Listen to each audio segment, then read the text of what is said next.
people, I watched the cars cope with the problem of fitting about 1,000 horsepower each onto a mini golf course.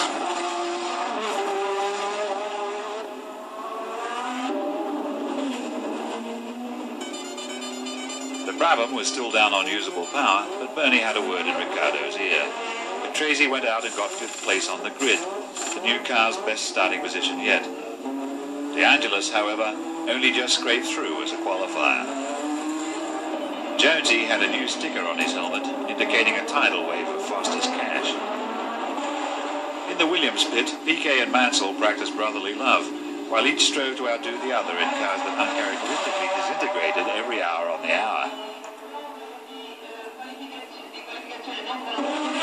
At McLaren, Prost got the pole, seemingly without effort.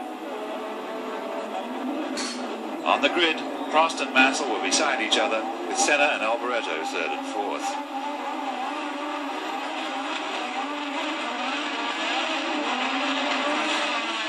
Prost led away, followed by Senna, Mansell, Piquet, Alboreto and Berger.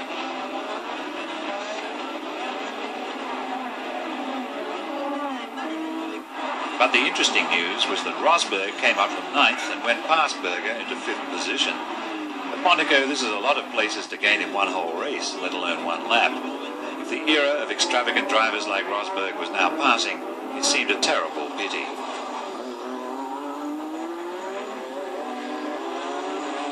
Jones's Lola and Streff's Tyrrell came into contact at the back.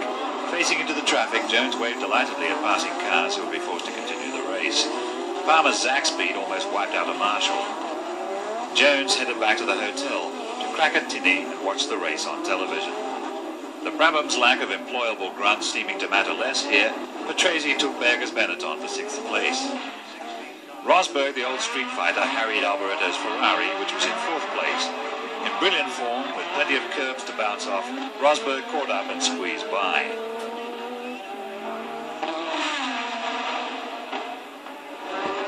Curb is a Finnish word for guts. Mansell's tyres were off, and after stopping to change them, he was down from 3rd to 5th. Rosberg, having inherited 3rd place from Mansell, now had Senna in his sights. Rosberg tracked Senna around the hotels and eventually caught him, but then had to stop for tyres.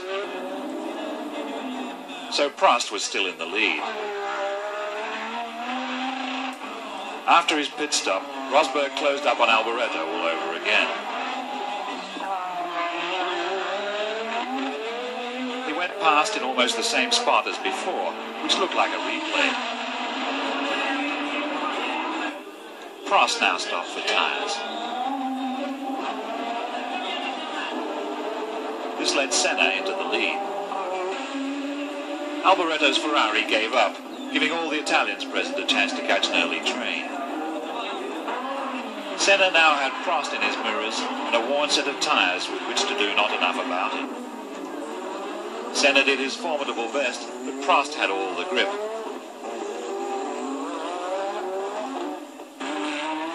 The Brazilian said goodbye and went in to get some new rubber of his own.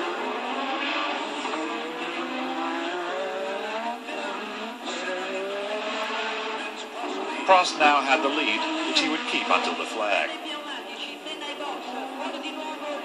Senna's Lotus sat up on the jacks while his chances drained away.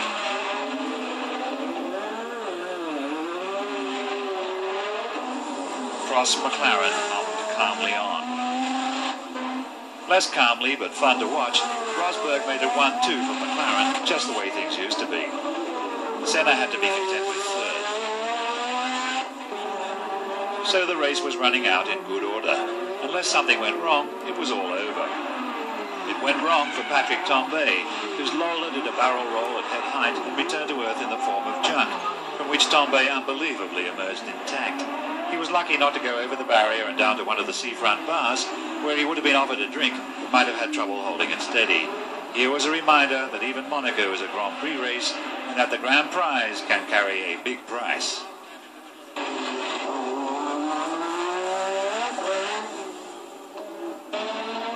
Prost crossed the line first, and yet another display of superman driving. Jackie Hicks waved the flag, no doubt wondering why it had not rained this year. If you wonder where